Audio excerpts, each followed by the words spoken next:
అదరగొట్టే కారం రంగు రుచి ఆచి కారం పొడి. తెలుగు వారి #1 చాయిస్ తెలుగు మ్యాట్రిమోనీ. నమస్కారం. జూబ్లీ హిల్స్ ఎన్నికలు మరోసారి వార్తల్లో నిలిచాయి. మనం చూసుకున్నట్టయితే 2023లో జరిగిన ఎన్నికల్లో మాగంటి గోపీనాథ్ గారు భారీ మెజారిటీతో విన్ అయ్యారు. ఇప్పుడు మళ్ళీ బై ఎలక్షన్స్ కండక్ట్ చేసినప్పుడు మొత్తం తారుమారు అయిపోయి కాంగ్రెస్ నాయకుడైన నవీన్ యాదవ్ గారు 25,000 ఓట్ల మెజారిటీతో గెలిచారు. అయితే ఇప్పుడు మనం దీని గురించి ఒక లైవ్ డిబేట్ ప్లాన్ చేశాము. దీంట్లో మనతో పవన్ రెడ్డి గారు, అలాగే వినయ్ విప్లవ్ గారు అండ్ అనిత గారు జాయిన్ అయి ఉన్నారు.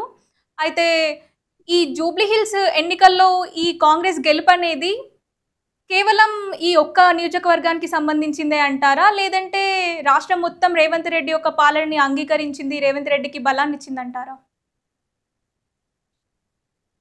మీరు ఒక విధంగా గ్రహిస్తే అమ్మా, మేము ఇంతకు ముందు కూడా చెప్పినాం, ఇప్పుడు కూడా చెప్తా ఉన్నాం, ఎట్టి పరిస్థితుల్లో ఇది కాంగ్రెస్ ప్రజా సంక్షేమ ప్రభుత్వంగా నిలిచిన ప్రభుత్వం ఇది కాదు.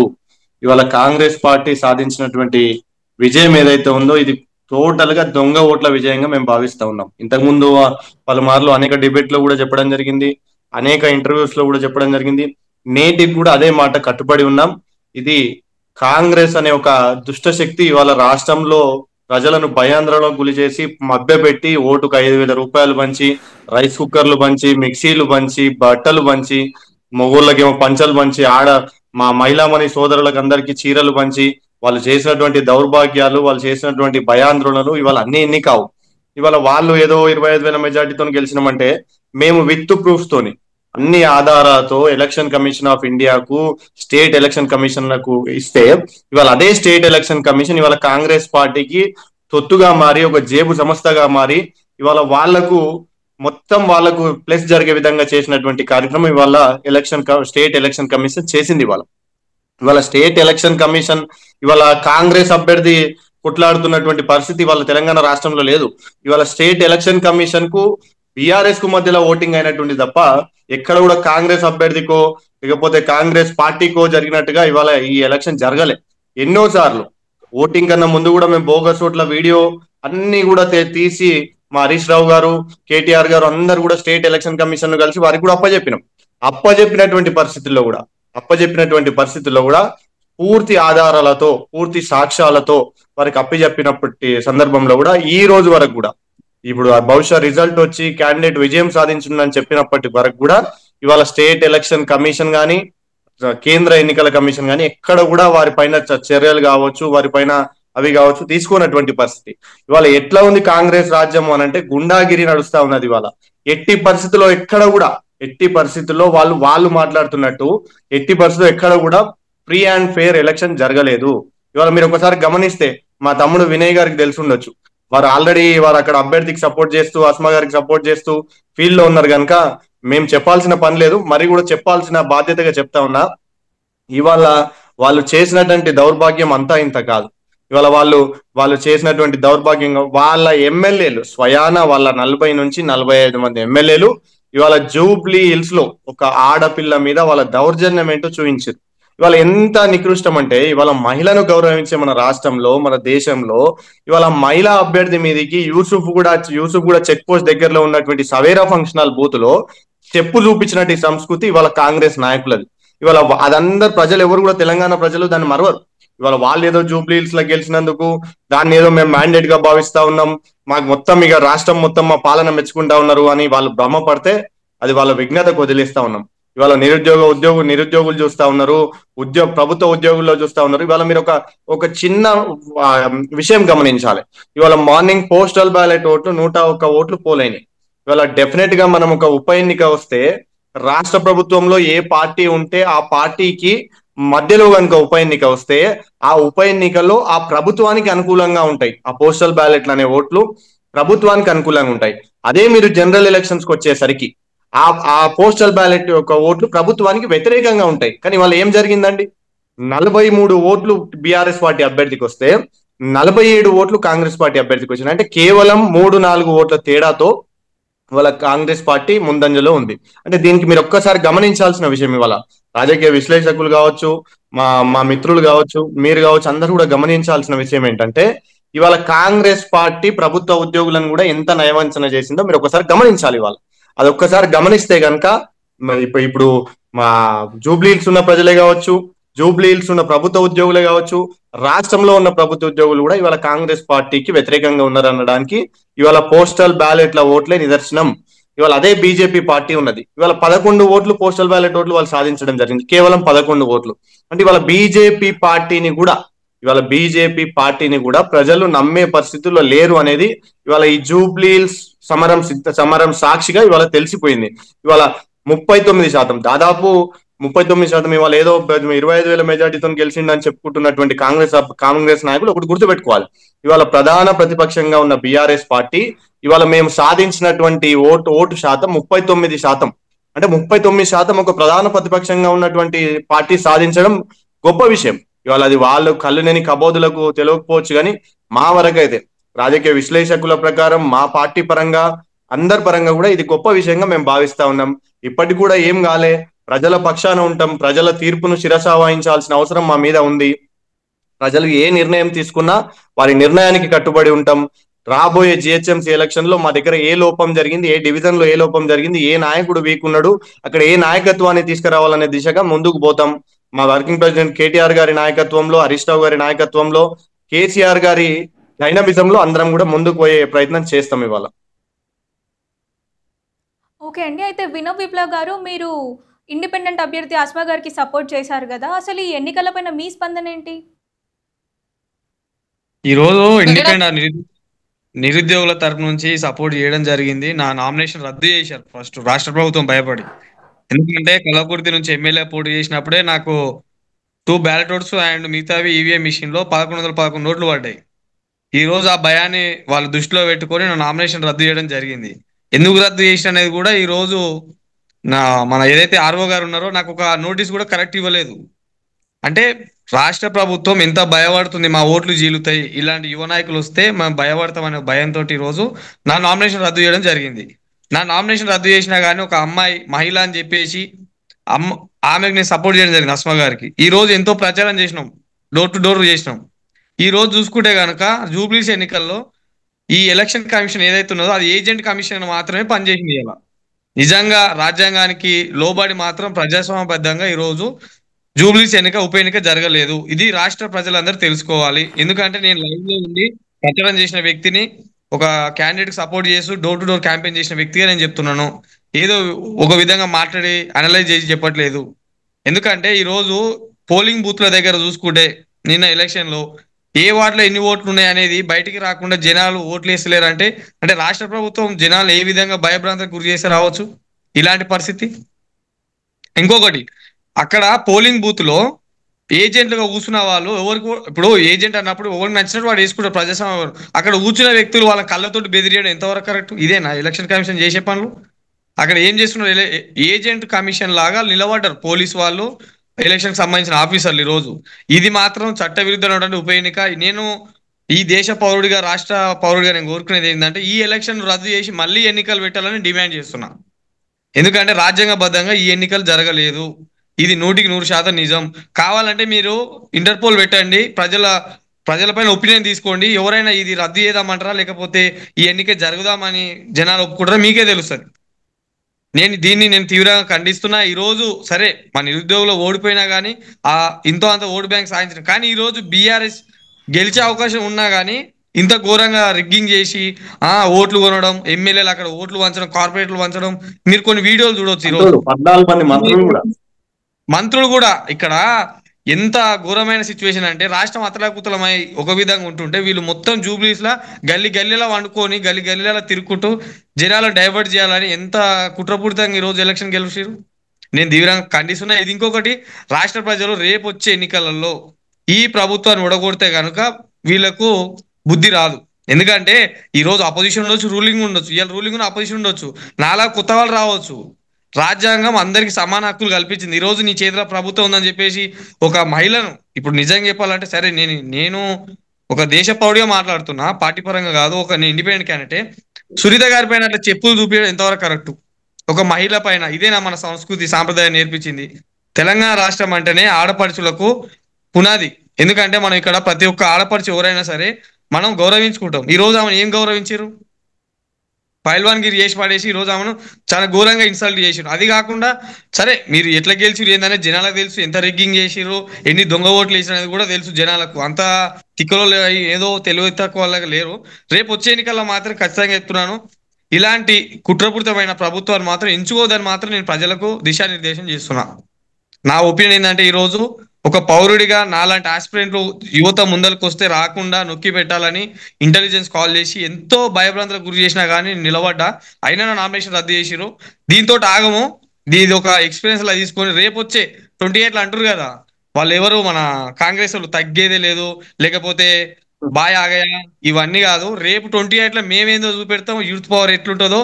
ఒక ఇండిపెండెంట్ క్యాండిడేట్ గా ఈ రోజు నాకు జరిగినటువంటి అన్యాయాన్ని ఎట్లా ఎదిరించి ముందుకు వస్తానో రేవంత్ రెడ్డికి ఖచ్చితంగా ఆయన అనుకుంటుంది కదా, పుష్ప సినిమా అనుకుంటున్నామో, ఇది సినిమా అంటే ఇది రాజకీయం అంటే జనాలను మభ్యపెట్టి ఓట్లు గుద్దుకోవడం కాదు, దొంగ ఓట్లతో గుద్దుకోవడం కాదు.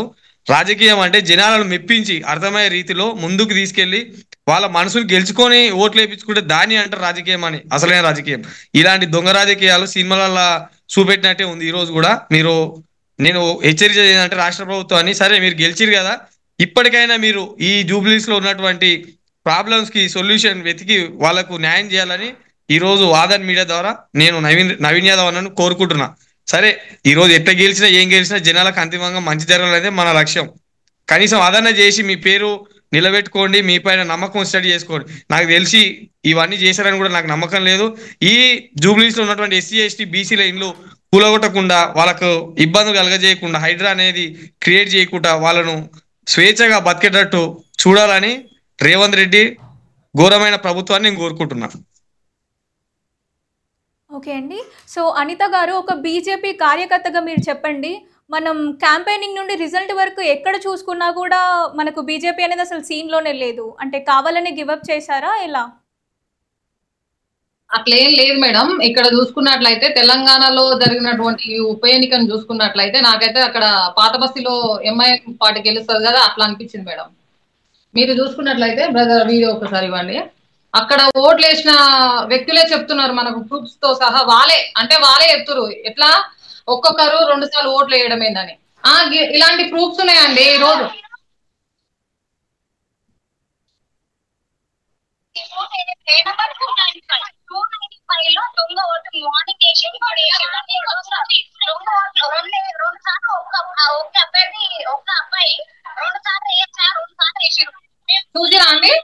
చూసిరా ఇక్కడ ఏం జరిగిందంటే, ఎన్నికల కమిషన్ ఉంటది కదా, ఆ కమిషన్ విధులను కూడా ఆటంకం కల్పించి ఇక్కడ రేవంత్ రెడ్డి తన ఒక అభ్యర్థిని గెలిపించుకున్నాండి.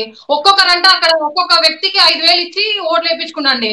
ఒక్కొక్క వ్యక్తి 2 సార్లు ఓట్లు ఎక్కడ చూస్తాం, మనం పాత బస్తీలో చూస్తాం. ఇప్పుడు కూడా ఎంఐఎం ని కాపీ కొట్టిండి ఈ రేవంత్ రెడ్డి. అక్కడ గెలిచే క్యాండిడేట్ అండి. మీరు చూసుకున్నట్లయితే 420 హామీస్ ఇచ్చిండు ఎన్నికల మేనిఫెస్టోలో. అతను 6 గ్యారెంటీలు ఇచ్చిండు, ఏవి నెరవేర్చలేదు ప్రజలకు. ఇప్పుడు చూసుకున్నట్లయితే నిరుద్యోగులలో కూడా వ్యతిరేకత ఉంది, ఉద్యోగస్తులలో కూడా వ్యతిరేకత ఉంది కాంగ్రెస్ పైన. ఎట్లా గెలుస్తుందంటే మీరు ఏమనుకుంటున్నారండి, కాంగ్రెస్ గెలుస్తుందంటే నమ్ముతామా అండి మేము? ఒక 50% కూడా ప్రజలు ఈ రోజు ఓటింగ్ లో పాల్గొనలేదండి. ఇక్కడ ఆ విధంగా ఓటింగ్ చేసి ఈ రోజు గెలిపించుకున్న అభ్యర్థిని ఈయన అంటాడు ఓట్కా చోర్ మా మోడీని అంటాడండి. ఇక్కడ ఓట్కా చోర్ ఎవరండి? మీరు మన కళ్ళ ముందరనే కనిపిస్తుంది. ఇక్కడ కాంగ్రెస్ అభ్యర్థి, ఇక్కడ రేవంత్ రెడ్డి ఓట్లను దొంగలించి ఈ రోజు అభ్యర్థిని గెలిపించుకుండు. మా బీజేపీని అంటారా అండి ఆయన వాళ్ళ రాహుల్ గాంధీ చూసినా అండి. మన బీజేపీ ఈ రోజు ప్రపంచం సృష్టించింది బీహార్ లో. ఈ దేశ ప్రజలలో కూడా మా బీజేపీకి ఎక్కడ కొదవలేదండి. దేశ ప్రజలే మాకు మద్దతు తెలుపుతారు. ఈ ఓటుకా చోరు ఇక్కడ గెలిచిండు అంతేగాని మా బీజేపీకి మద్దతు భారీ ఎత్తులో ఉంది. వచ్చే ప్రభుత్వం కూడా మా బీజేపీదే అండి. ఇక్కడ ఎన్నో అవి జరుగుతున్నాయండి. దీనిపైన ఏది న్యాయం జరుగుతలేదు ఇక్కడ తెలంగాణలో. ఈ ఎన్నిక అనేది చెప్తున్నా కాండి, ఈ ఎన్నికని మళ్ళా నిర్వహించాలి. ఇక్కడ ఈ ఎన్నిక మొత్తం చోర్ అని నేను చెప్తున్నాను. దొంగ ఓట్లతోని ఇక్కడ గెలిచిండు. ఇదండి నా అభిప్రాయం. సో పవన్ రెడ్డి గారు, అయితే ముందు 2003లో జరిగిన ఎన్నికల్లో బీఆర్ఎస్ అనేది 16,000 మెజారిటీతో గెలిచింది కదా, మరి ఈసారి ఇంత ఘోరంగా ఓడిపోవడానికి దాని వెనుకాల ఉన్న రీజన్స్ ఏమై ఉండొచ్చు? మీరు ఒక్కసారి గమనించాలమ్మా. ఇప్పుడు ఇవాళ 2023లో మా పార్టీ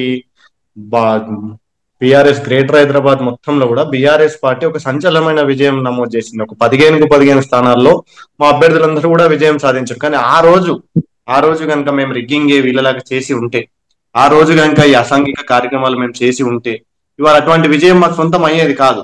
ఇవాళ అటువంటి విజయం మా ప్రజలు చీకొట్టేవాళ్ళు ఆ రోజు మమ్మల్ని. కానీ మేము ఆ రోజు న్యాయంగా, న్యాయబద్ధంగా, రాజ్యాంగాన్ని గౌరవించే వ్యక్తులుగా ఆ రోజు ప్రజలను మ్యాండేట్ అడిగినాం మేము. ఒకవేళ వీళ్ళలాగా దౌర్జన్యాలు చేయాలంటే అప్పుడు మా గవర్నమెంట్ ఉన్నది, ఇంకా మా గవర్నమెంట్ ఇసాలు కాలే. 2023 ఎలక్షన్లప్పుడు పోలీస్ యంత్రాంగం కూడా అప్పుడు మా చేతుల్లోనే ఉన్నది. మేము ఏం చేసినా కూడా అప్పుడు చెల్లేదు. కానీ మా ముఖ్యమంత్రి గారు, అప్పుడు ఉన్నటువంటి ముఖ్యమంత్రి గారు కేసీఆర్ గారు ఒక నిబద్ధతతోని ఎలక్షన్ అంటే ఒక ఫేర్ గా జరగాలి, ఒక ఫేర్ అండ్ గుడ్ గా జరగాలి అని చెప్పి ఒక ముఖ్య ఉద్దేశంతో ఆ రోజు మేము ఎక్కడ కూడా, మీరు ఒకసారి గుర్తు తెచ్చుకోవాలి, దుబ్బాక ఎలక్షన్ లో ఆ రోజు మా ప్రభుత్వమే ఉన్నది, మా యంత్రాంగమే ఉన్నది, మా ఎమ్మెల్యేలే ఉన్నారు, మా మంత్రులే ఉన్నారు. అక్కడ కూడా మేము ఒక 1000-1100 ఓట్లతోనే ఓడిపోయినటువంటి పరిస్థితి. అంటే ఆ రోజు మేము ఒకవేళ ఈ దౌర్జన్యమే చేయాలనుకుంటే, ఈ రౌడీయిజమే కనుక మేము చేయాలి అనుకుంటే, ఆ రోజు దుబ్బాకలో మంచి మెజార్టీతో మేము గెలిచేవాళ్ళం. కానీ ఆ రోజు మా ముఖ్యమంత్రిగా ఉన్నటువంటి కేసీఆర్ గారు అటువంటి నిర్ణయాలకు కూడా ఎప్పుడు కూడా, అటువంటి నిర్ణయాలకు కావచ్చు, అటువంటి దుష్టశక్తి పాలనకు కావచ్చు తావి అనే వ్యక్తి కేసీఆర్ గారు. ఇవాళ 2023లో మేము సాధించినటువంటి ఓట్లు మీకు 16,000 ఓట్ల మెజార్టీతో మాగంటి గోపీనాథ్ గారు ఆ రోజు విజయం సాధించడం జరిగింది. ఇవాళ వీళ్ళు చేసినటువంటి దౌర్భాగ్యమైన పరిస్థితులు మీరు ఒక్కసారి గమనించాలి. ఇవాళ మీరు ఒక్కసారి ఓటింగ్ శాతాన్ని కనుక గమనిస్తే, ఇవాళ వాళ్ళు ఏదో ఎగిరెగిరి పడుతున్నటువంటి సందర్భంలో ఓటింగ్ శాతం కనుక మీరు గమనిస్తే 48.94% ఓటింగ్ శాతం అని చెప్పి స్వయాన ఎన్నికల కమిషన్ వాళ్లకు అందరికి కూడా ఆ యొక్క ఓటింగ్ పర్సంటేజ్ లెక్కను మనకు అప్పచెప్పడం జరిగింది. ఇవాళ మీరు గమనించాలి, మాగంటి గోపీనాథ్ గారు గెలిచినటువంటి ఓటింగ్ శాతం 47%తో ఓటింగ్ శాతం అప్పుడు నమోదైంది. దాదాపు 1% ఇక్కడ పెరిగినప్పటికీ కూడా ప్రజల్లో ఉన్నటువంటి అసంతృప్తి, కాంగ్రెస్ పార్టీ పైన ప్రజల్లో ఉన్నటువంటి అసంతృప్తి మీరు నమ్మరు. బహుశా విప్లవ్ గారికి తెలుసుండొచ్చు ఆ విషయం. మేము డోర్ టు డోర్ వెళ్ళినప్పుడు ప్రతి ఓటర్ కూడా బీఆర్ఎస్ కు ఓటేస్తాం, బీఆర్ఎస్ అడుగుజాడల్లో మేము నడుస్తాం అన్నటువంటి సందర్భం ఎన్నో చూసినాం. బహుశా మా చెల్లికి కూడా తెలుసుండొచ్చు, అనితకు. వాళ్ళు బీజేపీ తరఫున వాళ్ళు చేసినప్పుడు అక్కడ వారు కూడా చూసుంటారు. ఎందుకంటే మేము ఇవాళ ఒట్టిగానట్లే ఈ విషయం. అపార్ట్మెంట్ ఓటర్స్ కాడికి వెళ్ళి మొదలు పెడితే మాస్ ఓటర్స్ వరకు ప్రతి గల్లీలో, ప్రతి కడపలో ఒక 30 రోజులు పర్సనల్ గా నేను అక్కడ పొద్దుననక రాత్రనక దీపావళి పండుగ జరుపుకోకుండా మన ఆది నాయకత్వం అంతా కూడా అక్కడ ఉండి మేము పనిచేసిన సందర్భంలో అక్కడ ప్రతి ఓటర్ కూడా బీఆర్ఎస్ కు పట్టం కట్టబోతున్నాం అని చెప్పి సంకేతాలు ఇచ్చినటువంటి సందర్భంలో నిన్న మీరు అది కూడా చూడొచ్చు. ప్రీపోల్ సర్వేల కన్నా ముందు ప్రీపోల్ సర్వేలు ఎప్పుడైతే వచ్చినాయో ఆ ప్రీపోల్ సర్వేలలో బీఆర్ఎస్ కు స్పష్టంగా ఎడ్జ్ కనిపించింది. ఒక 5%, 8%, 9% చేసిన అన్ని సర్వే సంస్థల్లో బీఆర్ఎస్ కు ఎడ్జ్ ఉన్నటువంటి పరిస్థితి. కానీ అది ఏమైంది, లాస్ట్ ఎలక్షన్ డేకి వచ్చే వరకు, ఏదైతే ఓటింగ్ డేకి వచ్చే వరకు ఆ రోజు పూర్తిగా ఎగ్జాక్ట్ పోల్స్ వచ్చినటువంటి సందర్భం.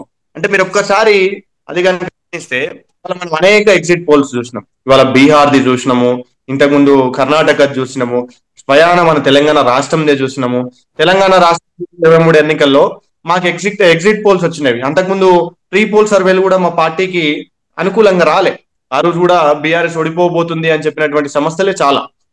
అదే విధంగా ఎగ్జిట్ పోల్స్ కూడా సేమ్ వచ్చినాయి. కానీ ఇక్కడ భిన్నంగా జరిగింది. కాంగ్రెస్ పార్టీ విషయంలో ఇది ఒక భిన్నమైన వాతావరణం. ప్రీ పోల్ సర్వేలలో మొత్తం కూడా బీఆర్ఎస్ పార్టీకి ఎడ్జ్ చూపించినటువంటి సర్వేలు ఇవాళ ఎగ్జిట్ పోల్స్ వచ్చే వరకు కాంగ్రెస్ పార్టీకి ఎడ్జ్ చూపించినటువంటి సర్వేలు ఎందుకు చూపించిన అనేది ఒక విషయం అందరు కూడా ఆలోచించాల్సిన విషయం. ఎందుకు చూపించారు అంటే గనక వాళ్ళ టార్గెట్, నా మిత్రుడు, కాంగ్రెస్ పార్టీ పేరు నేను చెప్పదలుచుకోలే, ఆ మిత్రుడు చెప్పినటువంటి ఆ యొక్క విషయం ప్రకారం అక్కడ వాళ్ళు 28 నుంచి 34,000 దొంగ ఓట్లకు వాళ్ళు ప్లాన్ చేశారు. 28 నుంచి 34,000 దొంగ ఓట్లకు ప్లాన్ చేశారు. ఇది కాకుండా ఎంఐఎం పార్టీ, కాంగ్రెస్ పార్టీ 28,000 నుంచి 34,000 ఓట్ల దొంగ ఓట్లకు ప్లాన్ చేశారు. ఇది కాకుండా ఇప్పుడు అనిత గారు ఏదైతే, మా చెల్లి ఏదైతే చెప్పిందో హోల్ సిటీలో ఎలక్షన్ లాగా కనిపించిందని చెప్పిందో, డెఫినెట్ ఆ మాట కరెక్ట్.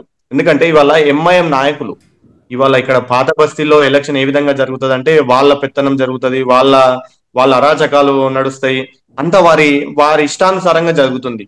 అదే విధంగా మొన్న మీరు విప్లవ్ గారు నేను ఆ రోజు ఒక డిబేట్ లో ఉన్నాం, వారికి గుర్తుందో మరి, నేను ఒకసారి అందుకనే గుర్తు చేస్తా ఉన్నా.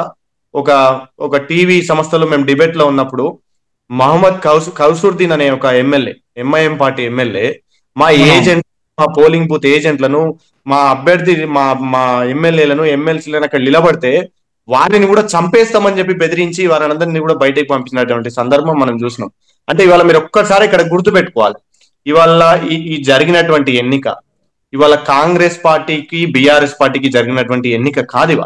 ఇవాళ ఎంఐఎం పార్టీ వర్సెస్ బీఆర్ఎస్ పార్టీగా ఈ ఎన్నిక జరిగింది. ఇవాళ ఎందుకని ఈ మాట అంటా ఉన్నా అంటే, ఇవాళ ఎంఐఎం పార్టీ వాళ్ళకి మద్దతు ఇచ్చినటువంటి సందర్భం, ఎందుకు మద్దతు ఇచ్చారో కూడా అది అందరికి తెలుసు. అది అందరికీ, రాష్ట్ర ప్రజానికానికి తెలుసు, రాష్ట్ర ప్రజలకు తెలుసు, నాయకులకు తెలుసు, కార్యకర్తలకు తెలుసు, ఎంఐఎం పార్టీ కార్యకర్తలకు కూడా తెలుసు. రేపు జరగబోయే జిహెచ్ఎంసీ ఎలక్షన్స్ లో మాకు మద్దతు ఇచ్చి డిప్టీ మేయర్ ఆ కాంగ్రెస్ పార్టీ నుంచి మేము తీసుకోవచ్చు అనే ఒక ముఖ్య ఉద్దేశంతో ఎంఐఎం పార్టీ నాయకులు వాళ్ళకు మద్దతు ప్రకటించారు. మీరు అడిగిరు ఇప్పటిదాకా, పోయినసారి మీరు అంత మెజార్టీతో గెలిచారు, ఇప్పుడు జూబ్లీహిల్స్ లో ఎందుకు ఓడిపోయారు అని అడిగినప్పుడు మీరు ఒక్క మ్యాటర్, ఫస్ట్ రౌండ్ మీరు అందరు చూసుంటారు. షేక్పేట్ విషయానికి వచ్చేసరికి ఏదైతే మాస్ ఓట్ బ్యాంక్ కాకుండా క్లాస్ ఓట్ బ్యాంక్, షేక్పేట్ లో కూడా కొన్ని అపార్ట్మెంట్స్ ఉన్నాయి, కొంచెం క్లాస్ ఓట్ బ్యాంక్ ఉంది, కొంచెం చదువుకున్న వాళ్ళు ఉన్నారు అక్కడ. ఆ 1 నుంచి 42 బూతుల్లో మీరు కనుక గమనిస్తే, ఆ 1 నుంచి 42 బూతుల్లో అది క్లాస్ ఓట్ బ్యాంక్. అక్కడ కాంగ్రెస్ పార్టీకి లీడ్ రాలే. ఎందుకంటే సామాన్యంగా మా క్లాస్ ఓటర్స్ ఎవరు ఓటుకు నోటు విధంగా వాళ్ళు చూడరు, ఓటుకు నోటు వాళ్ళు ఆశించరు, వీళ్ళు పెట్టే ప్రలోభాలకు వాళ్ళు లొంగరు. కనుక మామూలుగా అంతో ఇంతో అవగాహన ఉన్న వ్యక్తులు ఆ 1 నుంచి 42 బూతుల్లో ఉన్న మొత్తం మెజార్టీ కనుక చూస్తే 47 ఓట్లు కాంగ్రెస్ పార్టీకి వచ్చినట్టున్నాయి. ఆ 47 ఓట్ల మెజార్టీ వచ్చిందంటే ఇవాళ క్లాస్ ఓటర్లు ఎవ్వరు కూడా, చదువుకున్న విజ్ఞావంతులైన ఎవ్వరు కూడా కాంగ్రెస్ పార్టీని ఇవాళ ఆదరించలేదు. రెండో విషయం, రెండో రౌండ్కి వచ్చే వరకు వీళ్ళు చేసినటువంటి ప్రలోభాలు, వీళ్ళు చేసినటువంటి భయాందోళనలు, ఇవాళ మేము అనుకున్నాం మాకు గోరబండ ఎర్రగడ్డ 100% మాకు ఎడ్జ్ ఉంటది అనుకున్న సందర్భాల్లో, నేను ఇందాక నా మిత్రుణ్ణి ఒక ఫోన్ చేసి అడిగిన, ఏంది ఎర్రగడ్డల బీఆర్ఎస్ పార్టీకి ఎడ్జ్ ఉంటుంది కదా, బోరబండాలో బాబా ఫసీద్దీన్ కు వ్యతిరేకంగా మైనార్టీ సోదరులు అందరూ ఏకమైనారు, రియాజ్ మృతి చెందింది అక్కడ, అంత నెగిటివ్ ఉన్న ప్లేస్ లో కాంగ్రెస్ పార్టీకి ఎడ్జ్ ఎట్లా వచ్చింది అని చెప్పి నేను ఆ మిత్రుడిని అడిగినప్పుడు ఆ మిత్రుడు ఒక మాట చెప్పిండు, ఇవాళ అన్న మీ బోరబండాలో ఎర్రగడ్డలో మెజారిటీ మీ పార్టీ పక్షాన ఉన్నా కూడా ఇక్కడ రిగ్గింగ్ ఓట్లు ఒక కార్పొరేటర్ నేతృత్వంలో, ఒక 3 ఎమ్మెల్యేల నేతృత్వంలో సామాన్యమైన రిగ్గింగ్ జరగలేదన్న, ఒక ఘోరమైన రిగ్గింగ్ ఇక్కడ జరిగింది, అందుకనే అక్కడ మీ పార్టీకి మెజార్టీ తగ్గిందని చెప్పిండు. నేను ఇవాళ చెప్తా ఉన్నా, ఇవాళ వీళ్ళు గెలిచినటువంటి ఎన్నిక, వీళ్ళు అప్రజాస్వామికంగా ఒక ఆడపిల్లను కించపరుస్తూ ఒక 14 మంది మంత్రులు ఇక్కడికి వచ్చి, ఒక 45 మంది ఎమ్మెల్యేలు ఇక్కడికి వచ్చి స్వయాన డిప్టీ స్పీకర్ గా ప్రమాణ స్వీకారం చేసినటువంటి రామచందర్ నాయక్ కొంచెమన్నా అవగాహన లేకుండా ఇవాళ చట్టసభల్లో ఒక పెద్ద మనిషిగా ఉన్నటువంటి రామచందర్ నాయక్ ఇవాళ బస్తీలలో వచ్చి టేబుల్ల కాడ కూర్చొని, ఏజెంట్ టేబుల్ల కాడ కూర్చొని పబ్లిక్ కు ఫోన్ పేలు చేసినటువంటి సందర్భం ఇవాళ ఏ ఎన్నికల్లో చూసినామా? ఇన్ని ఉప ఎన్నికలు జరిగినాయి, మీరు జర్నలిస్ట్ గా మీరు ఎన్నో ఉప ఎన్నికలు చూస్తుంటారు, మీ సంస్థ ఎన్నో ఎన్నికలు చూస్తుంటది, ప్రజలు ఎన్నో ఎన్నికలు చూస్తుంటారు, కానీ ఏ రోజు కూడా కేసీఆర్ గారి హయాంలో కూడా 2014 నుంచి 23 వరకు మొదలు పెడితే 5 ఉప ఎన్నికలైనాయి. ఆ 5 ఉప ఎన్నికల్లో కూడా ఎక్కడ కూడా కేసీఆర్ గారు 6 రోజులు టూరు, 7 రోజులు టూరు, కార్నర్ మీటింగ్స్ చేయలే. ఎప్పుడు కూడా ఏ ముఖ్యమంత్రి గారు కూడా చేయలే. కేసీఆర్ గారు అని కాదు, ముఖ్యమంత్రి సక్కగా లేనప్పుడు ఏ ముఖ్యమంత్రి కూడా చేయలే. కానీ ఇవాళ మన ముఖ్యమంత్రి, దౌర్భాగ్యమైన ముఖ్యమంత్రి 7 రోజులు కార్నర్ మీటింగ్లు పెట్టిర్రు. ఆ 7 రోజులు ఎందుకు పెట్టిర్రో చాలా మందికి అర్థం కాదు. ఆ 7 రోజులు వీరు ముఖ్యమంత్రి గారు మీటింగ్ పెట్టినటువంటి ముఖ్య ఉద్దేశం వేరే ఉంది. ఈ 7 రోజులు వారు ప్రచారంలో ఉంటే కనుక ఆ అమౌంట్, వీళ్ళు పంచిన అమౌంట్, ఆ 5,000 ఓటుకు కావచ్చు, 10,000 ఓటుకు కావచ్చు, మిక్సీలు కావచ్చు, గ్రైండర్లు కావచ్చు, రైస్ కుక్కర్లు కావచ్చు, అవన్నీ ముఖ్యమంత్రి గారు వచ్చిన టైంలో అవి ఫ్రీ ఫ్లో చేసిరు వీళ్ళు. ఆ బస్తీలకి, ఆ కాలనీలకి, ఆ ప్రజలకు ఇవ్వడానికి ముఖ్యమంత్రి గారు వచ్చినప్పుడు స్వయంగా మామూలుగా అది ఎప్పటి ఉండే పరిస్థితే, సెక్యూరిటీ మొత్తం అటు ఉంటది, డైవర్షన్ ఆఫ్ సెక్యూరిటీ కింద ఆ సెక్యూరిటీ అటు ఉన్నప్పుడు, ఎలక్షన్ కమిషన్ సెక్యూరిటీ కూడా అటు ఉన్నప్పుడు వీళ్ళు మస్తీలకు ఆ ప్రలోభ పెట్టే అమౌంట్ కావచ్చు, ఆ మిక్సీలు కావచ్చు, ఆ రైస్ కుక్కర్లు కావచ్చు అన్ని తరలించారు వీళ్ళు. ఆల్రెడీ తరలించి కూడా మళ్ళా ఉల్టా అంటే వీరు చేసింది తప్పు కాదు, మేము చేసింది తప్పు అని ప్రజలకు తెలియవద్దు అని చెప్పే విధంగా మా ఎమ్మెల్యేల మీద, మా మాజీ ఎమ్మెల్యే మర్రి జనార్దన్ రెడ్డి గారి మీద, మా ఎమ్మెల్సీ తెలకపల్లి రవీందర్ గారి మీద, వీరందరి ఇంట్ల మీద రైడ్ చేశారు. అక్కడ రైడ్ చేసినా కూడా ఏం దొరకలేదు. ఎందుకంటే మేము ఫ్రీ అండ్ ఫేర్ గా ఎలక్షన్ కొట్లాడినాం. అక్కడ మేము ప్రజలను ప్రలోభపెట్టలే, ప్రజలను భయభ్రాంతులకు గురి చేయలే. ఇవాళ మాగంటి సునీతమ్మను గెలిపియాలని మేమే మాత్రమే వాళ్ళను ప్రాధేయపడి అడిగినాం తప్ప ఎక్కడ కూడా మేము ప్రజలను భయపెట్టలేదు. కానీ ఈ రోజు వీళ్ళు చేసినటువంటి దౌర్భాగ్య పరిస్థితులు, వాళ్ళు చేసినటువంటి గుండాగిరి, వాళ్ళు చేసినటువంటి అరాచకాలు ఇవాళ మీరు ఒక్కసారి గమనించాలి. మా తమ్ముడు విప్లవ్ గాని అనిత గారు గాని ఒక్కసారి గమనించాలి. ఇవాళ బీజేపీ పార్టీ కూడా, ఇవాళ బీజేపీ పార్టీ విషయానికి వస్తే నిన్న అంత గొడవలు జరుగుతా ఉంటే లంకాల దీపక్ రెడ్డి గారు, స్వయాన అభ్యర్థిగా ఉన్నటువంటి లంకాల దీపక్ రెడ్డి గారు అక్కడికి వచ్చి కనీసం సమీక్ష చేయలేని సిచ్యువేషన్ లో ఇవాళ బీజేపీ పార్టీ కూడా తయారైంది. నేను ఎందుకంటా ఉన్నట్టు ఈ విషయం, ఇవాళ బీజేపీ పార్టీ ఎంతో మంది కార్యకర్తలు ఉన్నటువంటి పార్టీ ఇవాళ రాష్ట్రంలో, ఈ తెలంగాణ రాష్ట్రంలో ఉన్నటువంటి బీజేపీ పార్టీ, స్వయాన బీజేపీ పార్టీ ఒక్క బూత్ ఏజెంట్ గాని, ఒక్క అభ్యర్థి గాని, స్వయాన అభ్యర్థి కూడా ఆ యొక్క పోలింగ్ స్టేషన్లకు వచ్చి కొట్లాడి దౌర్జన్యాన్ని ప్రశ్నించినటువంటి సందర్భం లేదు. అంటే ఇవాళ ఎటుపోతుంది రాష్ట్రం ఒకసారి బీజేపీ నాయకులు కూడా గమనించుకోవాలి. ఎందుకంటే ఇద్దరు కేంద్ర మంత్రులు బండి సంజయ్ గారు, కిషన్ రెడ్డి గారు వచ్చి స్వయాన యూసుఫ్ కూడా క్యాండిడేట్ బస్తీలో వచ్చి ప్రచారం చేసిన సందర్భంలో కూడా ఇవాళ వారి కట్టడాలను, వారి ఆగడాలను ఆపలేకపోయారు ఇవాళ బీజేపీ వాళ్ళు కూడా. ఒకసారి బీజేపీ నాయకులు కూడా ఆత్మవిమర్శ చేసి ఆత్మ సంకోచం చేసుకోవాలి. ఎందుకంటే వాళ్ళు ఒకసారి వాళ్ళ నాయకత్వాన్ని అందరిని కూర్చోబెట్టి కూడా మనం ఏం చేసినామని చెప్పి అనుకోవాలి. ఎందుకంటే ఇవాళ మేము ముందు నుంచి చెప్తా ఉన్నాం, ఇవాళ బీజేపీలో ఉన్నటువంటి కొందరు నాయకులు కాంగ్రెస్ కు ఒత్తాసు పలుకుతా ఉన్నారు. సరే, వాళ్ళు ఒత్తాసు పలికిన మా బీజేపీ కార్యకర్తలు మాత్రం స్వయంగా ఒక దేశం కోసం, ధర్మం కోసం అనే విధంగా ఒక నిమిషం అనిత గారు, దీనిపైన మీ స్పందన ఏంటి? ఒత్తాసు పలుకుతారా అండి? ఏం మాట్లాడుతుండండి? కాంగ్రెస్ ప్రధానంగా జాతీయ పార్టీలు, కాంగ్రెస్ బీజేపీ, కాంగ్రెస్ కి ఏమైనా ఒత్తాసు పలుకుతుందా? ఏం మాట్లాడుతున్నావు భయ్యా? మీది ఒక ప్రాంతీయ పార్టీ. కాంగ్రెస్ ఎన్నో ఏళ్ల నుండి నాటుకుపోయిన పార్టీని మా బీజేపీ కేంద్రంలో అధికారంలో వచ్చింది. అలాంటి సత్తగాల మా పార్టీ కాంగ్రెస్ కు సపోర్ట్ చేస్తుందా? ఏం మాట్లాడుతున్నావు భయ్యా? జూబ్లీస్ లో చూసుకున్నట్లయితే ప్రతి ఒక్క మీరు గమనించాలి, ఇలా కేంద్ర ఎన్నికల కమిషన్ బీజేపీ చేతిలో ఉంది. కేంద్రంలో ఉన్నటువంటి పార్టీ బీజేపీ పార్టీ. కేంద్రంలో ఇన్ని ఆగడాలు, ఇవాళ రాష్ట్రంలో ఇన్ని ఆగడాలు జరుగుతున్నాయని మేము చెప్పినా కూడా, కేంద్ర ఎన్నికల కమిషన్ కు ఫిర్యాదు చేసినా కూడా ఎవరు పట్టించుకోలే. ఇవాళ కేంద్రం ఎందుకు పట్టించుకోలే? ఎందుకు మాట్లాడలే మీ ఇద్దరు మంత్రులు? ఎందుకు మాట్లాడలే మీ 8 మంది ఎంపీలు? ఎక్కడ కూడా మీ ఎంపీలు మాట్లాడలే, ఎక్కడ కూడా మీ మంత్రులు మాట్లాడలే. ఎందుకు మాట్లాడలే? ఇవాళ దాని మీద సమాధానం చెప్పాలి మీరు. ఎక్కడ కూడా మాట్లాడలే, ఒక్క మాట కూడా మాట్లాడలే. 100% ఇవాళ స్థానికంగా ఉన్నటువంటి మీ లంకాల దీపక్ రెడ్డి గారు ఏ రోజన్నా స్టేట్ ఎలక్షన్ కమిషన్ దగ్గరికి పోయి ఒక వినతి పత్రం ఇచ్చిండా? ఒక కేంద్ర ఎన్నికల కమిషన్ పోయి ఒక వినతి పత్రం ఇచ్చిండా? ఇవాళ ఎందుకు దాంట్లో ఫెయిల్ అయ్యారు మీరు? అంటే మీకు ఎలక్షన్ ప్రజాస్వామ్యంగా కొట్లాడాలనే ఉద్దేశం మీ బీజేపీ పార్టీ కనుక ఉంటే ఇవాళ ఎందుకు మీరు అక్కడికి వెళ్ళి ఆ వినతి పత్రం ఎందుకు ఇవ్వలేరు? ఇవాళ 8 మంది మంత్రులు ఉన్నటువంటి మీ బీజేపీ పార్టీ ఇవాళ తెలంగాణ రాష్ట్రంలో మిమ్మల్ని నమ్మి ప్రజలు ఓట్లేసి 8 మందిని ఎంపీలను పంపిస్తే ఇవాళ ఈ నిరుద్యోగుల ఉసరు పోసుకుంటున్నటువంటి పార్టీ ఇవాళ బీజేపీ పార్టీ. ఇవాళ మీరు కనుక యాక్షన్ తీసుకొని ఉంటే, మీరు కనుక వారి మీద చర్యలు తీసుకొని ఉంటే, మీరు కనుక వారికి వినతి పత్రం ఇచ్చుంటే ఇవాళ ఈ ఆగడాలకు చెక్ పడేది. ఒక్కసారి గుర్తు తెచ్చుకోవాలి, కేవలం 800 మంది కేంద్ర బలగాలను దింపి ఇవాళ కాంగ్రెస్ కు మేలు చేసే విధంగా బీజేపీ ఒక యాక్షన్ ప్లాన్ రెడీ చేసి పెట్టారు. ఇవాళ కేంద్ర బలగాలు లేరా అండి? బీజేపీ పార్టీ దింపాలనుకుంటే, బీజేపీ పార్టీ డిప్లాయ్ చేయాలనుకుంటే కేంద్ర బలగాలు కరువు పోయారా? ఇవాళ ఎక్కడ కూడా ఒక్క పోలింగ్ సెంటర్ కాడ కూడా ఒక కేంద్ర బలగాన్ని పెట్టలేనటువంటి దౌర్భాగ్య పరిస్థితుల్లో ఇవాళ ఈ బీజేపీ పార్టీ వివరించింది. వాళ్ళని ఎక్కడ కూడా అంత జరుగుతుంటే, అన్ని అరాచకాలు జరుగుతుంటే బీజేపీ పార్టీ అడ్డుకున్న పాపాన పోలే. ఎక్కడ కూడా వాళ్ళ అభ్యర్థి కనీసం వచ్చి ప్రశ్నించినటువంటి పాపాన పోలే. ఎక్కడ కూడా ఒక పేపర్ స్టేట్మెంట్ ఇచ్చినటువంటి పాపాన పోలే. ఇవాళ నిరుద్యోగులను ఉసురు పోస్తున్నారు మీరు. ఓకే నిమిషం. సో ఇప్పుడే మనకి సందమల్ల నరేష్ గారు జాయిన్ అయ్యారు కాంగ్రెస్ పార్టీ నుంచి. నిరుద్యోగుల ఉసురు అంటారు కదా, నిరుద్యోగులే మీ ప్రభుత్వాన్ని ఓడిపించి ఈ రోజు మీ ప్రభుత్వాన్ని ప్రతిపక్షంగా కూర్చోబెట్టింది నిరుద్యోగులే, డెఫినెట్ గా గుర్తుంచుకోండి. డెఫినెట్ గా కూర్చున్నాం, ప్రతిపక్షంలో కూర్చొని మా పాత్ర మేము నెరవేరుస్తున్నాం. అదే చెప్తా ఉన్నా నేను. ఇవాళ 39% ఓట్లు సాధించినటువంటి ప్రధాన ప్రతిపక్షంగా ఉన్నటువంటి పార్టీ బీఆర్ఎస్ పార్టీ, కేంద్రంలో అధికారంలో ఉండి డిపాజిట్ కోల్పోయినటువంటి పార్టీ బీజేపీ పార్టీ. నేను అదే చెప్తా ఉన్నా. ఇవాళ మీరు వారికి ఎందుకు ఒత్తాసు పలుకుతా ఉన్నారు? మేము తప్పు చేసినాం, మా ప్రజలు మాకు మ్యాండేట్ ఇచ్చి ప్రతిపక్షంలో కూర్చోబెట్టిరు, కానీ మీకు 8 ఎంపీలను ఇచ్చిన మీరేం చేశారు? నిరుద్యోగుల కోసం మీరేం కష్టపడతా ఉన్నారు? అదొకసారి మీరు గుర్తు చేసుకోవాలి. ఇవాళ మీరు కష్టపడుతున్నది ఏందో ప్రజలకు చెప్పాలి. అభివృద్ధికి మారిపోయారు జూబ్లీ హిల్స్. 10 ఏళ్ళు మీ బీఆర్ఎస్ నుండి అభ్యర్థి ఆడ గెలిచిండు. ఏమున్నాయి మా పల్లెటూరు? నయము మా పల్లెటూరు ఎంత బాగుంటుందో తెలుసా?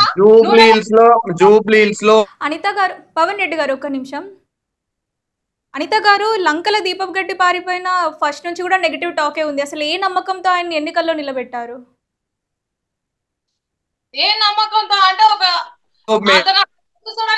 నిలబెట్టిస్తాం మేడం. నిలబెట్టిస్తాం అంటే ఏంది మేడం? అంటే ఇప్పుడు ఈ కాంగ్రెస్ ఆయన నిన్ను నిలబెట్టి ఇంత ముందు గెలవలేదు, ఏ నమ్మకంతో నిలబెట్టిరు? వీళ్ళు ఏం మాట్లాడతారు మేడం? బీఆర్ఎస్ కాంగ్రెస్ అనేది ఈ రాష్ట్రానికి పట్టిన దళిద్రాలు. మా బీజేపీ నెక్స్ట్ అధికారంలోకి వచ్చేదే మా బీజేపీ, మీరు గుర్తుంచుకోండి. డిపాజిట్ కోల్పోయే పార్టీ అధికారంలోకి వస్తుంది అంటే దయ్యాలు వేదాలు వలిగినట్టుగా ఉంటది. ఇవాళ మీరు అది అర్థం చేసుకుంటున్నారు. ఎంతసేపు అధికారం వస్తుంది, దేశం కోసం, ధర్మం కోసం, న్యాయం కోసం అని మాట్లాడుతున్నారు తప్ప ప్రజల కష్ట సుఖాలు తెలుసుకున్నటువంటి పార్టీ బీజేపీ పార్టీ కాదు. ఇవాళ మేము ప్రజల పక్షాల ఉన్నాం మేము. కానీ మీరు ఎంతసేపు బంజారా హిల్స్ లో గుడి కట్టిస్తాం, జూబ్లీ హిల్స్ లో గుడి కట్టిస్తాం అని చెప్పి మీరు ఓట్లు అడగడం తప్ప మీరు ఇవాళ ప్రజలకు వెళ్ళబెట్టింది ఏం లేదు, ప్రజలకు చేసింది ఏం లేదు, ప్రజలను మంచి చేసింది ప్రజలకు. మీరు ఒక్కసారి ఆలోచించాలి. మీరు ఇంత మాట్లాడుతున్న నాయకులు ఇవాళ ఆల్ ఇండియా మెడికల్ సైన్స్ ఒక్క తెలంగాణ రాష్ట్రానికి ఒక్కటి కూడా సాధించినటువంటి 8 మంది బీఆర్ఎస్ ఎంపీలు, బీజేపీ ఎంపీలు ఉన్నటువంటి మీరు ఒక్క ఆల్ ఇండియా మెడికల్ ఇన్స్టిట్యూట్ ఒక తెలంగాణ రాష్ట్రానికి ఒక్కటి రాలే, నవోదయ స్కూల్ ఒక్కటి రాలే. పవన్ రెడ్డి గారు ఒక్క నిమిషం. పవన్ రెడ్డి గారు, సో సందమల్ల నరేష్ గారు, సో సందమల్ల నరేష్ గారు, కాంగ్రెస్ పార్టీ భారీ విజయంతో గెలుపొందింది, దీనిపైన మీ స్పందన ఏంటి? మ్యూట్ చేయలే, అన్మ్యూట్.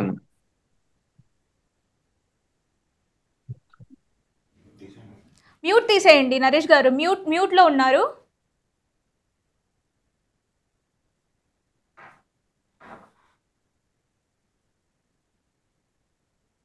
బీఆర్ఎస్ పార్టీ 10 సంవత్సరాలు ఏదైతే తెలంగాణ రాష్ట్ర ప్రజలకు అన్యాయం చేసిందో ఆ అన్యాయాన్ని అరికట్టేటువంటి విధంగా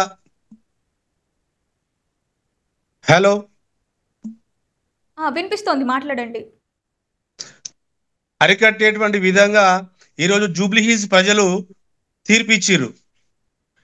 మాగంటి గోపీనాథ్ గారికి 3 సార్లు అవకాశాలు ఇచ్చినప్పటికీ, 2 సార్లు బీఆర్ఎస్ పార్టీకి అవకాశాలు ఇచ్చినప్పటికీ కూడా జూబ్లీ హిల్స్ ను కనీసము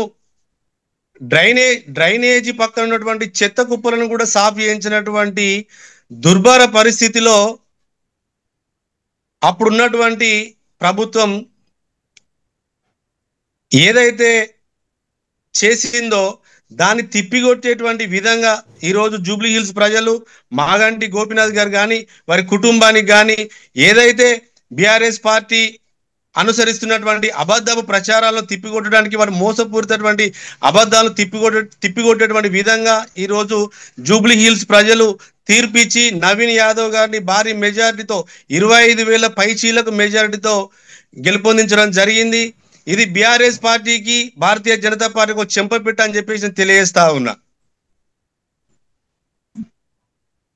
అయితే మనం చూసుకున్నట్టయితే ఈ ఎలక్షన్ లో కనీసం 50% ఓటింగ్ కూడా జరగలేదు. అండ్ అలాగే ఐటీ వాళ్ళకి, ప్రొఫెషనల్స్ కి కూడా సెలవు ఇవ్వలేదు. దీని వెనుక కారణాలు ఏమై ఉండొచ్చు? ప్రభుత్వం దీని వెనుక ఏదైనా మతలబ్ ఉందంటారా? మతలబ్ ఏముంటదమ్మా? సెలవు అనేటువంటిది ఇవ్వకపోవడం అనేటువంటి మతలబ్ ఏముంటది? ఇది బై ఎలక్షన్. రెగ్యులర్ ఎలక్షన్ కాదు, ఉప ఎన్నికలలో కూడా ప్రభుత్వం తలుచుకుంటే ఒక పెయిడ్ లీవ్ కూడా ఒక ప్రభుత్వం తరపున సాఫ్ట్వేర్ ఎంప్లాయీస్ కనుక ఒక లేఖ పెడితే వస్తుందన్న. ఒక తెలుగు దినంగా ప్రభుత్వం ప్రకటించే జీవో ఇచ్చే రైట్ రాష్ట్ర ప్రభుత్వానికి ఉంటది. ఉద్యోగస్తులను ఇబ్బంది పెట్టద్దన్నటువంటి ఉద్దేశంతో సెలవు ప్రకటించలేకపోవడం అనేటువంటిది నేను అనుకుంటా ఉన్నా. ఉద్యోగస్తులను ఇబ్బంది పెట్టద్దు అనేటువంటి ఉద్దేశంతోనే సెలవు ప్రకటించలేదు. విద్యార్థులను కూడా వారి చదువుకు దూరం పెట్టొద్దు అనేటువంటి ఉద్దేశంతోనే ప్రభుత్వ ఎవరి కోసం నిర్వహించిన ఎన్నికలు అంటే ఎవరు? ప్రజలందరూ పాల్గొని వాళ్ళ అభిప్రాయం తెలియజేయాలి. అంటే ఉద్యోగస్తులు ఓటు వినియోగించుకోవద్దా? ఉద్యోగస్తులు ఏ విధమైనటువంటి ఓటింగ్ చేస్తారో ఆ విధమైనటువంటి ఓటింగ్ చేస్తారమ్మా. కాంగ్రెస్ కార్యకర్తలందరూ ఓటు వచ్చి ఇక్కడ ఓటేయండి, ఇక్కడ ఓటేయండి, అక్కడ స్థానికులు ఓటేయొద్దా? మీకు అది స్థానికులు కావద్దా? ఓటేయొద్దా? వాళ్ళ అభిప్రాయం చెప్పొద్దా? స్థానికులు వద్దు, మీ కార్యకర్తలు తెలంగాణలో ఉన్నటువంటి కార్యకర్తలందరినీ పిలిపించుకొని ఓటేసుకొని మీరు గెలవండిగా. అది స్థానికులు జూబ్లీ హిల్స్ నియోజకవర్గ ప్రజలు ఓటేస్తే నవీన్ యాదవ్ గారు గెలిచిండని అనిత గారు.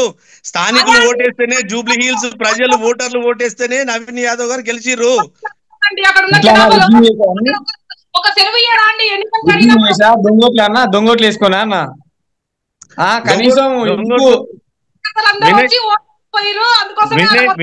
వినయ్ గారు దొంగోట్లు వేసినట్టు నిరూపిస్తే మేము 3 నెలలకు రాస్తాం. సరే ఓకే. కేటీఆర్ గారు కదా డూప్లికేట్ వీడియోలు, డూప్లికేట్ చిత్రాలను చిత్రీకరించి చూపించినట్టు మీరు మాట్లాడడం సమంజసం కాదు. వినయ్ గారు ఒక నిమిషం.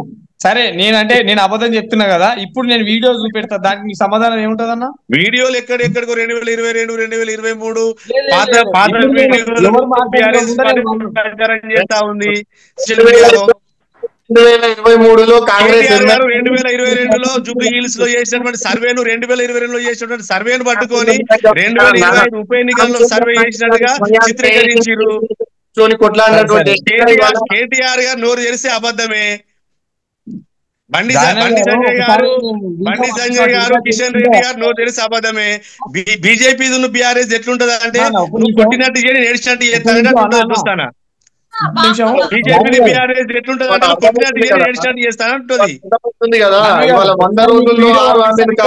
కంప్లీట్ చేస్తామన్నది బీఆర్ఎస్ పార్టీ కాదు, బీజేపీ పార్టీ కాదు. 100 రోజుల్లో హామీలు అమలు చేస్తామని చెప్పింది కాంగ్రెస్ పార్టీ. 100 రోజుల్లో మేము ఆకాశాన్ని, వైకుంఠాన్ని అరచేతిలో చూపిస్తామని చెప్పిన వాళ్ళు కాంగ్రెస్ వాళ్ళు. 10 సంవత్సరాలలో చేయనటువంటి అభివృద్ధిని 2 సంవత్సరాలు చేసి చూపిస్తా ఉన్నాం. 10 సంవత్సరాలు అన్నగారు మీరు ఉన్నత వర్గాలు మా దళితులకి 3 భూమి ఇవ్వలేదు, డబుల్ బెడ్రూమ్ ఇస్తా, డబుల్ బెడ్రూమ్ ఇవ్వలేదు. మీరు 10 సంవత్సరాల్లో దళితులకు ఇస్తున్నటువంటి 3 ఎకరాల భూమి ఇవ్వలేదు, డబుల్ బెడ్రూమ్ ఇల్లు ఇవ్వలేదు. డబుల్ బెడ్రూమ్ ఇల్లు ఇవ్వలేదని మీరు ప్రూవ్ చేస్తే ముక్కు నేలకు రాసి మీ కాలు మొక్కిపోతాం మేము. ఇవాళ అన్యాయంగా అక్రమంగా మాట్లాడుతున్న కొంచెం ఉండాలండి. మొన్న మేము ఒక్క నిమిషం నరేష్ అన్న ఒక్క నిమిషం చెప్పింది నాకు వినాలి మీరు. మొన్న మేమే బీఆర్ఎస్ పార్టీ తరఫున డబుల్ బెడ్రూమ్ ఇళ్లలో పోయి కొల్లూరులో మీ జూబ్లీ హిల్స్ ప్రజలకు దాదాపు 3,500 మందికి డబుల్ బెడ్రూమ్ వస్తే ఆ జూబ్లీ హిల్స్ ప్రజానికానికి అందరికి కూడా కొల్లూరు పోయి మీటింగ్ పెట్టి మాకు ఓట్ వేయండి అని అడిగినటువంటి పార్టీ బీఆర్ఎస్ పార్టీ. ఆ 3,500 మరి మీరు ఇచ్చిర్రా, బీజేపీ పార్టీ ఇచ్చిందా, లేకపోతే మీ అగ్రనాయకత్వం రాహుల్ గాంధీ గారు ఇచ్చిరా? ఒకసారి మీరు అర్థం చేసుకోవాలి. ఇవాళ డబుల్ బెడ్రూమ్ ఇవ్వలేదని చెప్పి మాట్లాడుతూ ఉన్నారు. ఇవాళ దయ్యాలు వేదాలు వలికినట్టు మీరు చదువుతా ఉంటే ఆ దయ్యాలు కూడా సిగ్గుపడే పరిస్థితి వచ్చింది. ఇవాళ నియోజకవర్గంలో 5 మండలాలలో ఒక్క డబుల్ బెడ్రూమ్ ఇల్లు ఇచ్చినట్టు బీఆర్ఎస్ పార్టీ 10 సంవత్సరాలు నిరూపిస్తే నేను అరగుండు గుట్టుకొని హైదరాబాద్ చుట్టూ తెలంగాణ మొత్తం 10 జిల్లాలు తిరుగుతా. బహిరంగ విచారణకు రెడీ. నేను చెప్తా ఉన్నా, నేను బహిరంగ విచారణకు రెడీ. మీరు నేను లిస్ట్ ఇస్తా మీకు, విత్ ఫోన్ నెంబర్స్ ఇస్తా. ఒకవేళ అది తప్పని తెలిస్తే నవీన్ యాదవ్ గారితో రాజీనామా చేసే బాధ్యత మీరు తీసుకుంటారంటే నేను ఇదే విప్లవ్ గారిని, ఇదే అనిత గారిని, ఆ జర్నలిస్ట్ జహానవి గారిని తీసుకొచ్చి అదే స్టూడియోలో మీకు లిస్ట్ అప్ప చెప్తా. నేను అగర్ అప్ప చెప్పకుంటే కేటీఆర్ గారితోని పవన్ రెడ్డి గారు కేటీఆర్ గారితోని నేను రాజకీయ సన్యాసం తీసుకుంటా, హుజురాబాద్ నియోజకవర్గంలో ఒక్కిల్లు ఇచ్చినట్టయినటువంటి మీరు నిరూపించండి. నేను హుజురాబాద్ నియోజకవర్గంలో ఒక్క డబుల్ బెడ్రూమ్ ఇల్లు ఇచ్చినా గానీ స్వార్థ రాజకీయాల కోసం కక్షపూరితంగా పోటీంచాలనే ఉద్దేశంతో జూబ్లీ హిల్స్ లో ఇల్లు ఇచ్చిర్రా మీరు అని అడిగిర్రు. జూబ్లీ హిల్స్ లో ఇల్లు చూపించే బాధ్యత జూబ్లీ హిల్స్ గురించి మాట్లాడలేదు, యావత్ తెలంగాణ రాష్ట్రం గురించి మాట్లాడుతా ఉన్నా. తెలంగాణ రాష్ట్రంలో 10 సంవత్సరాలు మీరు పరిపాలించారు. తెలంగాణ రాష్ట్రంలో 10 సంవత్సరాలు పరిపాలించినప్పుడు ఏ జిల్లాలల్లో ఏ నియోజకవర్గంలో మీరు డబుల్ బెడ్రూమ్ ఇల్లు ఇచ్చిర్రు, దళితులకు 3 ఎకరాల భూమి ఇచ్చిర్రు.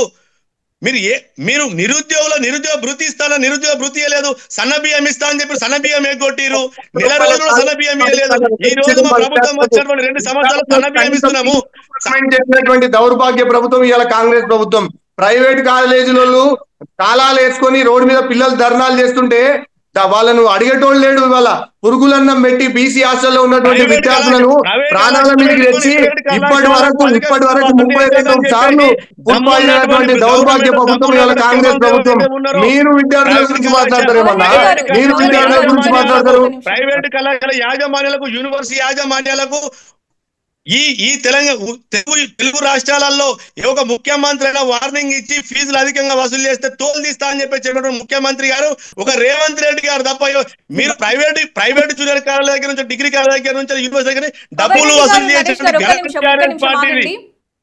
వినయ్ విప్లవ్ గారు బీఆర్ఎస్ పార్టీని private junior college, degree college నుంచి డబ్బులు వసూలు చేసి ఒక నిమిషం జాగ్రత్తగా చెప్పండి. లంకల దీపక్ రెడ్డి లాంటి వాళ్ళకి బీజేపీ క్యాండిడేట్ అయిన ఆయనకి ఇక్కడ స్కోప్ లేదు.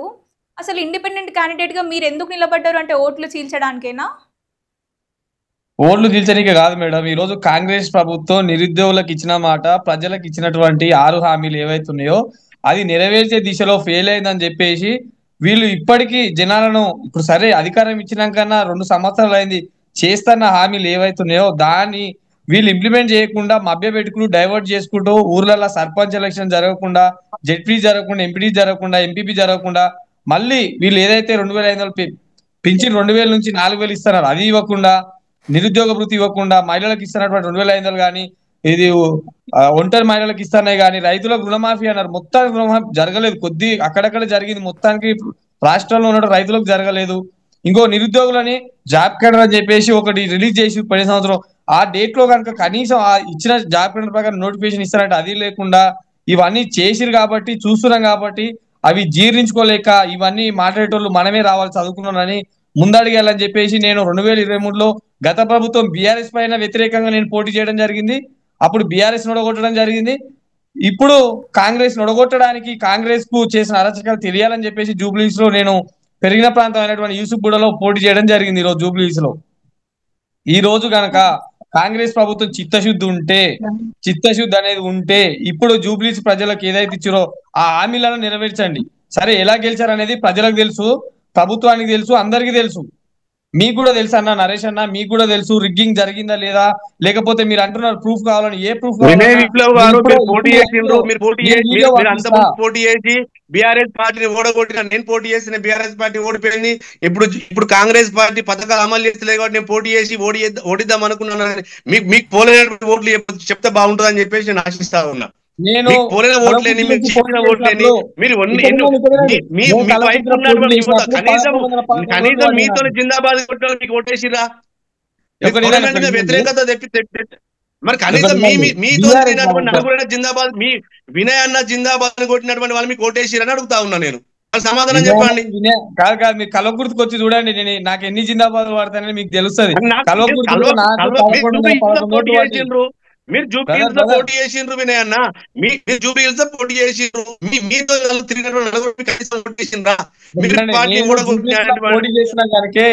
జూబ్లీస్ లో పోటీ చేసిన కనుకే నన్ను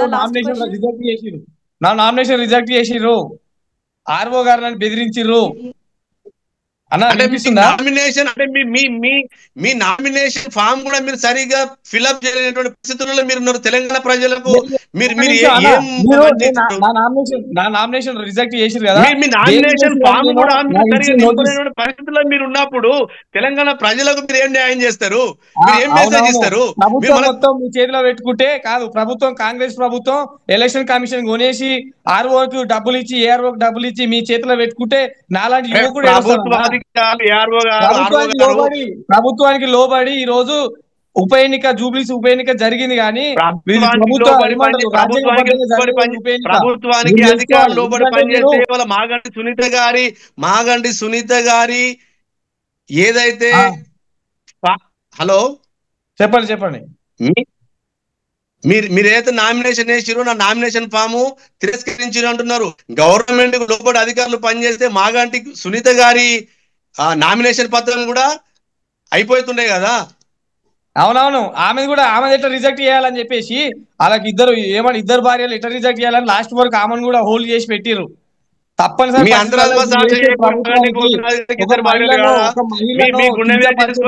మాగంటి గోపీనాథ్ గారికి ఇద్దరు భార్యలు కాదా? ఎవరు ప్రూఫ్ ఉందా మీ దగ్గర? ప్రూఫ్ ఉందా? మాగంటి గోపీనాథ్ గారికి ఇద్దరు భార్యలు కాదా? పవన్ రెడ్డి గారు ఒక్క నిమిషం.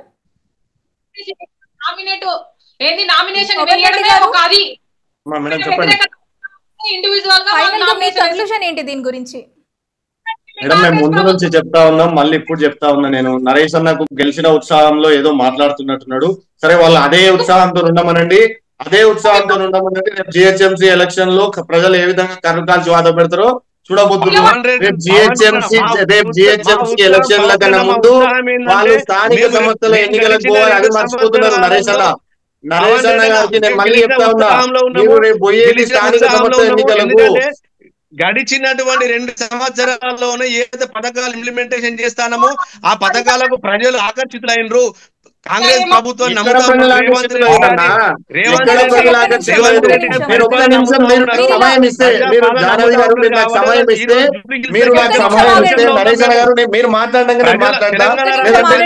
ప్రజాప్రభుత్వాన్ని ఆచరిస్తా ఉన్నారు. ఒక్క నిమిషం, నేను నరేష్ కంక్లూడ్ చేసిన తర్వాత మీరు మాట్లాడేటప్పుడు నేను మాట్లాడలే. నేను ఇచ్చిన తర్వాత మీరు దాని మీద కన్క్లూజన్ ఇవ్వండి, నేను కూడా వింటా. ఎందుకంటే వినవలసిన బాధ్యత మా మీద ఉంది. ప్రతిపక్షంగా మేము ప్రతిపక్షంలో ఉన్నాం, మేము 100%. మీరు అధికార పక్షంలో ఉన్నారు, మీరు చెప్పింది మేము వినాలి కనుక ప్రజల తరపున మేము వినడానికి సిద్ధంగా ఉన్నా. మీరు ఇంకో అర్ధగంట చెప్తే కూడా జాహ్నవి గారిని బతిమలాడు ఏదో ఒకటి చెప్పి మేము వినే పరిస్థితుల్లో ఉన్నాం. వింటాం, మాకేం భయం కాదు, వింటాము. కొంచెం నేను మాట్లాడేటప్పుడు మీరు ఇంటరప్ట్ చేస్తానా అది మ్యాటర్ అనేది మళ్ళీ సైడ్ అయిపోతుంది. కాబట్టి దయచేసి నేను ఇవాళ ఏమంటా ఉన్నంటే, ఇవాళ రాష్ట్రంలో వారు ఇచ్చినటువంటి 6 గ్యారంటీలు, వాళ్ళు ఇచ్చినటువంటి 420 హామీలు, ఇవాళ 6 గ్యారంటీల్లో వాళ్ళు ఒకటే ఒక గ్యారంటీ వాళ్ళు అమలు చేసినటువంటి సందర్భం, అది ఒకటి ఫ్రీ బస్సు. ఆ ఫ్రీ బస్సు మీద నేను చెప్పేదానికంటే సోషల్ మీడియా కనుక ఓపెన్ చేస్తే, యూట్యూబ్ ఛానల్ ఏది ఓపెన్ చేసినా మా మహిళా సోదరీమణులు ఏ విధంగా కాంగ్రెస్ ప్రభుత్వాన్ని ట్రోల్ చేస్తారో నరేష్ అన్న చూస్తే బాగుంటది. ఎందుకంటే నరేష్ అన్న వాళ్ళ ఇంట్లో నెట్ స్లో ఉందో మరి యూట్యూబ్ ఓపెన్ అయితే లేదో నాకు తెలియదు. నేను వాళ్ళని ఒక్కసారి చూడాల్సిందిగా కోరుతాను. ఇంకోటి, రెండో విషయానికి వస్తే 420 హామీలు వారు ఇచ్చి, మరి వాళ్ళు తెలిసిచ్చిరో తెలియకిచ్చిరో డైరెక్ట్ ఆ 420 ఫిగర్ ఎవరు డిజైన్ చేసిరో ఆ కాంగ్రెస్ ప్రభుత్వానికి నాకు తెలియదు. కానీ వాళ్ళు చెప్పకనే మేము 420 అని చెప్పే విధంగా వాళ్ళతో చెప్పించారు. పాపం ముఖ్యమంత్రి గారితో వాళ్ళు మేము 420లమే అని చెప్పించే విధంగా ఆ లిస్ట్ ప్రిపేర్ చేసిన ఆయన ఎవరో కానీ చెప్పించిండు. దాన్ని కూడా నేను తప్పు పడతలే. ఇవాళ వారు చెప్పిర్రు తులం బంగారం మేము ఇవ్వబోతున్నామని చెప్పిర్రు. 2 ఏళ్లలో ఎంతమంది పెళ్లిలైనాయండి? ఎంతమంది మా మహిళా సోదరి మనలో పెళ్లిలైనాయి? ఇప్పటివరకు తులం బంగారం ఎక్కడ దొరకలే. నిన్న వాళ్ళ కాంగ్రెస్ సీనియర్ నాయకుడు హనుమంతరావు గారు తులం బంగారం ఇక మర్చిపోర్రా భయ్ అని చెప్పే పరిస్థితికి ఇవాళ కాంగ్రెస్ పార్టీ దిగజారింది. అది పక్కకు పెడదాం. ఇవాళ మీరు ఒక్కసారి గమనిస్తే కనుక ఇవాళ అన్నాడు, ఇప్పటిదాకా నరేష్ అన్న అన్నాడు, లే మొత్తం విద్యా వ్యవస్థను బస్టు పట్టించారు అన్నాడు. ఇవాళ కాంగ్రెస్ ప్రభుత్వానికి 4 సార్లు మీడియా సాక్షిగా అన్న క్లిప్స్ కావాలంటే నేను పంపుతా, మీ స్టూడియోకి పంపుతా, మీరు అన్నకు పంపుకోవచ్చు. 4 సార్లు ప్రైవేట్ కాలేజీల యాజమాన్యం ప్రభుత్వానికి అల్టిమేటంగా ఒక రిపోర్ట్ ఇచ్చింది. బహుశా మా తమ్ముడు వినయ్ గారికి కూడా తెలిసి ఉండొచ్చు. అల్టిమేట్ గా రిపోర్ట్ ఇచ్చింది ఏమని, మేము కాలేజీలు నడపలేము, మాకు మీరు డబ్బులు ఇవ్వట్లేరు, ఫీజు రియంబర్స్మెంట్ అందలేదు అని. ఒక్కసారి అన్నాడు ఇప్పటిదాకా బీఆర్ఎస్ ప్రభుత్వం బస్సు పట్టించింది అన్నాడు. మా ప్రభుత్వ హయాంలో మరి 10 ఏళ్ల సందర్భంలో ఎప్పుడు కూడా ప్రభుత్వ ప్రైవేట్ కాలేజీల యజమానులు ఎవరు మాకు ఆ రిపోర్ట్ ఇవ్వలేరు, ఆ ఒక నోట్ ఇవ్వలేరు, ధర్నా చేస్తామని కాలేజీలు బంద్ చేయలేరు. సరే మేము తప్పు చేస్తామని అన్నాడు కదా, మరి అదొక్కసారి వాళ్ళు ఆలోచించుకోవాలి. ఇవాళ అది రెండో పాయింట్ వచ్చేసి ఇవాళ బీసీ విద్యార్థులకు ఏం పాపం చేసిరండి ఆ విద్యార్థులు? ఇదంతా డిఫరెంట్ టాపిక్ అవుతుంది. మళ్ళీ మనం జూబ్లీ హిల్స్ ఎన్నికల గురించి మాత్రమే మాట్లాడుతున్నాం. జూబ్లీ హిల్స్ ఎన్నికల గురించి వస్తున్నా.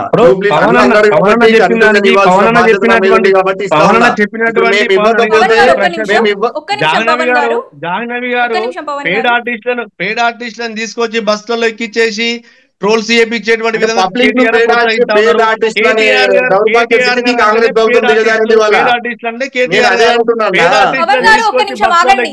పవన్ గారు ఒక నిమిషం ఆగండి. నరేష్ గారు మీరు చెప్పండి. చెప్పండి. పేడ్ ఆర్టిస్టులను తీసుకొచ్చి బస్సులలో ఎక్కించి ట్రోల్స్ చేసేటువంటి విధంగా వీడియోలు చిత్రీకరించి రిలీజ్ చేసినాక ఇప్పుడు ఎంత నమ్మించేటువంటి విధంగా కేటీఆర్ గారు పేడ్ ఆర్టిస్టులను తీసుకొచ్చి ఎంత నమ్మించేటువంటి విధంగా వీడియోలు చిత్రీకరించినా కూడా తెలంగాణ ప్రజలు మోసపోయేటువంటి స్థితిలో లేరండి. మోసపోయే స్థితిలో లేరు కాబట్టి వాళ్ళ జూబ్లీ హిల్స్ విజయం అనేటువంటిది, జూబ్లీ హిల్స్ ఏ రకంగా కాంగ్రెస్ పార్టీ గెలిచిందో చెంపపెట్టు టీఆర్ఎస్ పార్టీకి. మోసపోయే సిచ్యువేషన్ ఓటుకు 5,000 ఎందుకు వంచిరన్నా? ఓటుకు రైస్ కుక్కర్లు ఎందుకు వంచిరు, మిక్సీలు ఎందుకు వంచిరు, ఇంటింటికి చీరలు ఎందుకు వంచిరు? టిఫిన్ బాక్సులలో 5,000 రూపాయలు పంపించినటువంటి బీఆర్ఎస్ పార్టీ వీడియో క్లిప్పింగ్స్ కూడా జాహ్నవి గారు మళ్ళీ కనుక డిబేట్ పెడితే చేయించరేమో. మేము అదే అంటున్నాం, మీరు పేడ్ ఆర్టిస్టులను పెట్టి చేయించరేమో. కానీ మీరు స్వయాన బీఆర్ఎస్ పార్టీ కార్యకర్త 2 చీరలు ఇచ్చారు మీ కాంగ్రెస్ వాళ్ళు. జూబ్లీ హిల్స్ లో ఒక 200 మందితో పబ్లిక్ టాక్ కండక్ట్ చేశాను.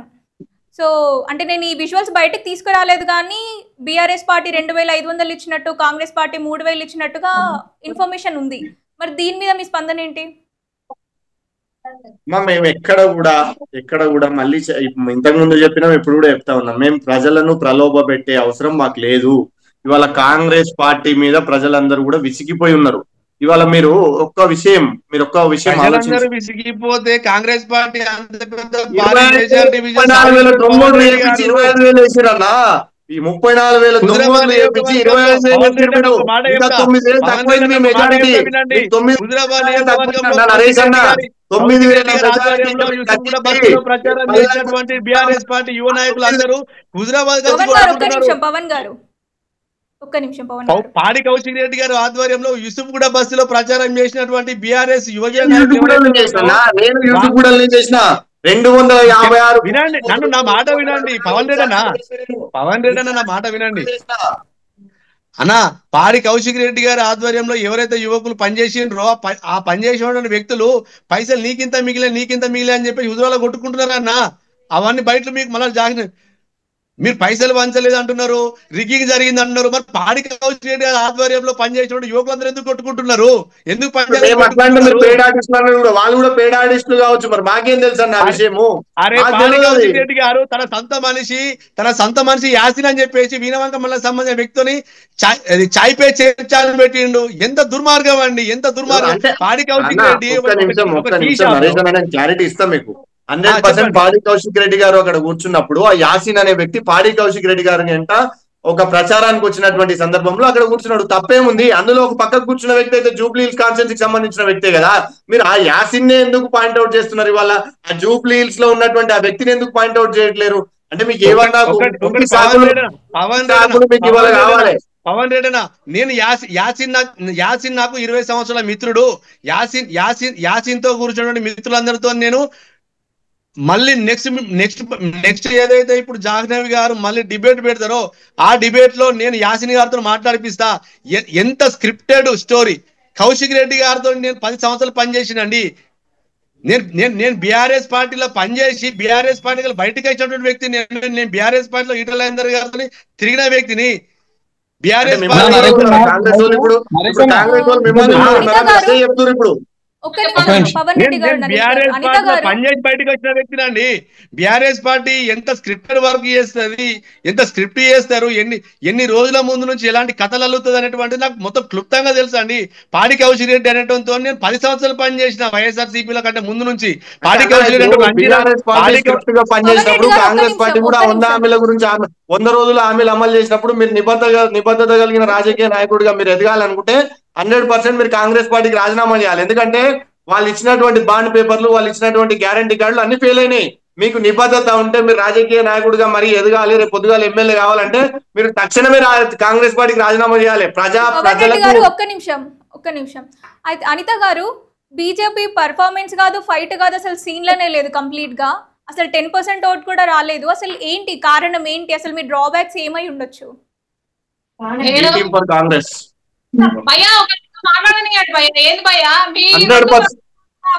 నేను 100% చెప్తా ఉన్నా, BJP is B team for Congress. చెప్తాగా చెప్తా ఉన్నాం, అందులో అనుమానం పనిచేసింది మీరిద్దరు. మళ్ళీ మమ్మల్ని ఇప్పుడు ఏదో అవసరం మాకు రాలే, ఆ దౌర్భాగ్య స్థితి మాకు రాలే. ఇవాళ 39 సీట్లు సాధించినటువంటి మా పార్టీ మేము. ఇవాళ అండర్స్టాండింగ్, ఇవాళ తెలంగాణ రాష్ట్రంలో అండర్స్టాండింగ్ ఎట్లా ఉందంటే, ఇక్కడ చోటే బాయ్, ఆడ బడే బాయ్. బడే బాయ్ ఏమో ఎంఐఎం ను ఆడవాడుకుంటాడు, చోటే బాయ్ ఏమో ఎంఐఎం ను తెచ్చి ఈడవాడుకుంటాడు. ఇవాళ ఆర్ఎస్ఎస్ టిల్లు అని చెప్పిన ఎంఐఎం పార్టీ కాంగ్రెస్ పార్టీకి మద్దతు ఇస్తుంటే, ఇవాళ ఏ విధంగా ఈ బీజేపీ నాయకులు కుట్రో మరి నాకు అర్థం కావట్లేదు. ఏ విధంగా మరి ఇవాళ కాంగ్రెస్ లో కరుడునటువంటి నాయకులు కుట్రో మరి నాకు అర్థం కావట్లేదు. ఇవాళ ఎంఐఎం పార్టీని దొంగ అని ప్రబోధించినటువంటి బీజేపీ పార్టీ, మరి ఎంఐఎం పార్టీ మీద అనేక అక్రమాస్తులు ఉన్నాయి, అనేక చంద్రాయన్ ముఠాలు, అనేక అక్రమాస్తులు ఉన్నాయి.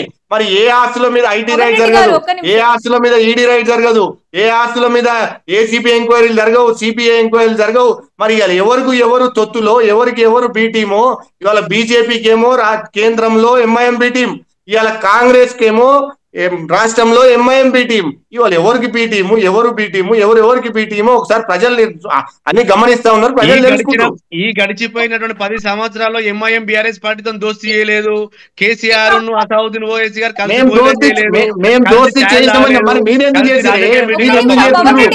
ఎందుకు చేస్తున్నారు? మీరు కాలు మొక్కింది భయ్యా. మీ బీఆర్ఎస్ గవర్నమెంట్ ఇప్పుడు కాంగ్రెస్ బీఆర్ఎస్ ప్రభుత్వాల 2 రూలింగ్ ని ప్రజలు చూస్తున్నాయి. నెక్స్ట్ వచ్చేది మా బీజేపీ ప్రభుత్వమే. ఈ రోజు చూసుకున్నట్లయితే డిపాజిట్ వస్తే గొప్ప కాపీని కొట్టి ఈ కాంగ్రెస్ గెలిచింది. జూబ్లీహిల్స్ లో గెలిచే పరిస్థితి లేదు ఈ రోజు తెలంగాణలో.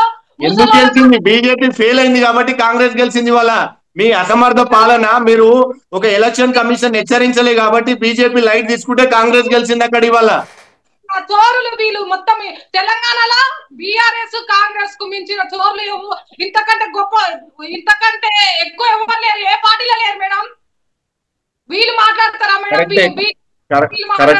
కాంగ్రెస్ పార్టీని దొంగ అనేటువంటి అది మీకు లేదండి అనిత గారు. ఎందుకంటే ఎలక్షన్స్ ముందు బాంబులు పేల్చి ఎలక్షన్స్ పోయేటువంటి చరిత్ర భారతీయ జనతా పార్టీది. ఇప్పుడు బీహార్ లో ఎలక్షన్ జరుగుతా ఉందంటే దానికి 4 రోజుల ముందు బాంబు వెళ్తుంది. అంత ముందు వినండి అనిత రెడ్డి గారు, మీరు మాట్లాడినరు, ఇప్పుడు మీరు మాట్లాడినరు, మేము విన్నాము, మేము మాట్లాడింది మీరు వినండి. మీకు తెలంగాణ రాష్ట్రంలో జూబ్లీ హిల్స్ లో బాంబు పేల్చే అవకాశం లేదు కాబట్టి నరేంద్ర మోడీ గారు కానీ, బండి సంజయ్ గారు కానీ, కిషన్ రెడ్డి గారు బాంబు పేల్చే అవకాశం లేదు కాబట్టి పేల్చలేదు. మీకు ఎలక్షన్ చరిత్ర బాంబులు పేల్చేటువంటి చరిత్ర మీది. ఎలక్షన్ ముందు బాంబులు పేల్చాలి. గత 60 ఏళ్లలో ఎన్ని బాంబులు వేలినవో, ఎన్ని సాధారణమైన ప్లేసులలో బాంబులు పెట్టి చంపినో తెలుసు. గంతెందుకు భయ్యా, అక్కడ గూకుల్ చాట్ ఉంటది, కోటిలో కూడా పెట్టిన చరిత్ర మీది భయ్యా. అవన్నీ నరేంద్ర మోడీ గారి అమిత్ షా గారి కలసంలో జరిగేటువంటి బాంబుదారులు అండి. కాంగ్రెస్ పార్టీ ఎప్పుడైనా కూడా పేద ప్రజల పక్షాన, బడుగు బలహీన వర్గాల పక్షాన ఉంటది తప్ప రియాజ్ లో ఇంటించి బోరబండలో రియాజ్ అనే వ్యక్తిని చంపింది వీళ్ళు ప్రజాస్వామ్యం గురించి మాట్లాడుతున్నారు. జాహ్నవి గారు, కాంగ్రెస్ పార్టీ కార్పొరేటరు రియాజ్ అనే వ్యక్తిని హింసించి 3rd డిగ్రీ ఇచ్చి నువ్వు మా పార్టీలో కలవకపోతే నీ ఇల్లు గులగొడతామని చెప్పి వారి ఇంటికి వెళ్ళి వారి భార్యను కూడా బెదిరించి చంపినటువంటి పార్టీ ఇవాళ కాంగ్రెస్ పార్టీ. వీరు కూడా ప్రజాస్వామ్యం గురించి, వీరు కూడా నైతిక విలువల గురించి మాట్లాడితే ఇవాళ చాలా విడ్డూరంగా ఉంటది. అవన్నీ మాట్లాడు. దొంగ గెలిచినామని ఒప్పుకో నరేష్ అన్న, ఇవాళ దొంగ ఓట్లతో మేము గెలిచినాం అనేది జగమెరగని సత్యం. మీ అభ్యర్థిని ఇవాళ భాగ్యలక్ష్మి అమ్మవారి గుడి సాక్షిగా దొంగోట్లతో మేము గెలవలే అని చెప్పి ప్రమాణం చేసి తడి బట్టలతోని భాగ్యలక్ష్మి గుడి మీద ప్రమాణం చేయమనండి. నవీన్ యాదవ్ గారిని, మీరు రేవంత్ రెడ్డి గారిని చేయమనండి. ఈ ఎందుకన్నా ఇవాళ తప్పుడు మాటలు తప్పుడు మీరు మాట్లాడి నవీన్ యాదవ్ గారు వంతుకు నేను వస్తా, మీరెందుకు వస్తారన్నా? మీరెందుకు వస్తారు? అభ్యర్థిని రమ్మనండి. నేను వస్తానా? నేను కాంగ్రెస్ పార్టీ జెండా మోస్తా ఉన్నా.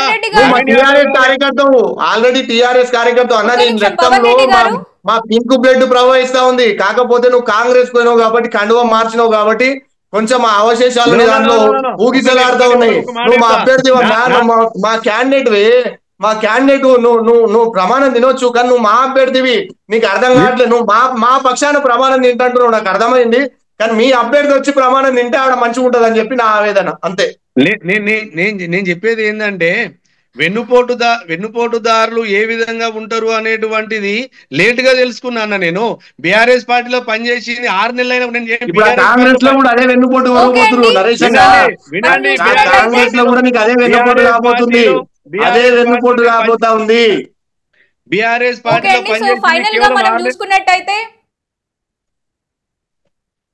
ఫైనల్ గా మనం చూసుకున్నట్టయితే కాంగ్రెస్ అభ్యర్థి నవీన్ యాదవ్ గారు భారీ మెజారిటీతో గెలిచారు. మనం ఈ రాష్ట్రానికి సంబంధించిన విషయాల గురించి మరొక డిబేట్ లో మళ్ళీ మాట్లాడుకుందాం. భారీ మెజారిటీగా దొంగ ఓట్ల మెజారిటీ, భారీ మెజారిటీ అని చెప్పకండి జాహ్నవి గారు. మరి మీరు ప్రజలు ఒప్పుకోరు, మళ్ళీ మీ డిబేట్ ఛానల్ కూడా ప్రజలు ఒప్పుకొని స్థితికి చేయకండి. అవునా, ఒకటి నా డౌట్ ఏంటంటే, నరేష్ అన్న ఇప్పుడు గెలిచిర్రు, సరే రిగ్గింగ్ చేసి గెలిచిరా, ఏం చేసినా జనాలు తెలుసు, అందరూ తెలుసు.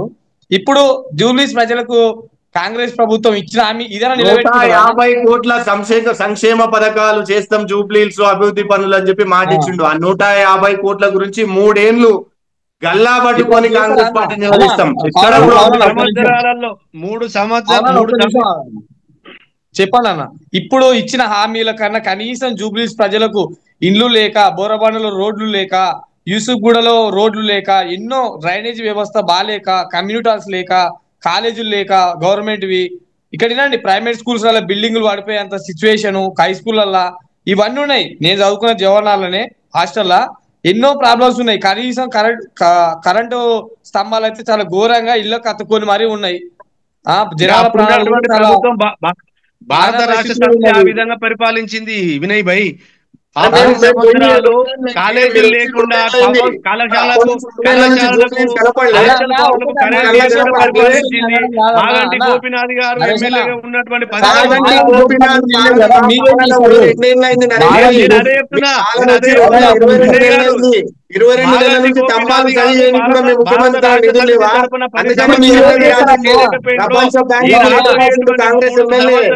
నవీన్ యాదవ్ గారు ఏదైతే హామీలు ఇచ్చిరో అన్న, నేను అడిగేది ఒకటి, ఇప్పుడు మాగంటి గోపినాథ్ గారు లేరు, చనిపోయిన వ్యక్తి గురించి మాట్లాడడం కరెక్ట్ కాదు.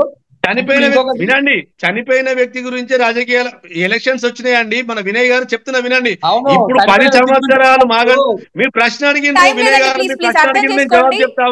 నేను జవాబు చెప్తా ఉన్నా, వినయ్ గారు. టైం లేదండి, ఏదైతే మనకి మొత్తంగా చివరిగా నవీన్ యాదవ్ గారికి జనాలు అయితే పట్టా కట్టారు. సో ఆయన జనాలు పట్టం కట్టలేదు, దొంగ ఓట్లు పట్టం కట్టినాయి. అమ్మ మీరు తప్పు చెప్తా ఉన్నారు. సో ఏదైతే నవీన్ యాదవ్ గారు గెలిచారు, సో నవీన్ యాదవ్ గారు మంచి పరిపాలన చేయాలని మనస్ఫూర్తిగా కోరుకుందాం. మనం మళ్ళీ ఇంకొక డిబేట్ లో కలుద్దాం.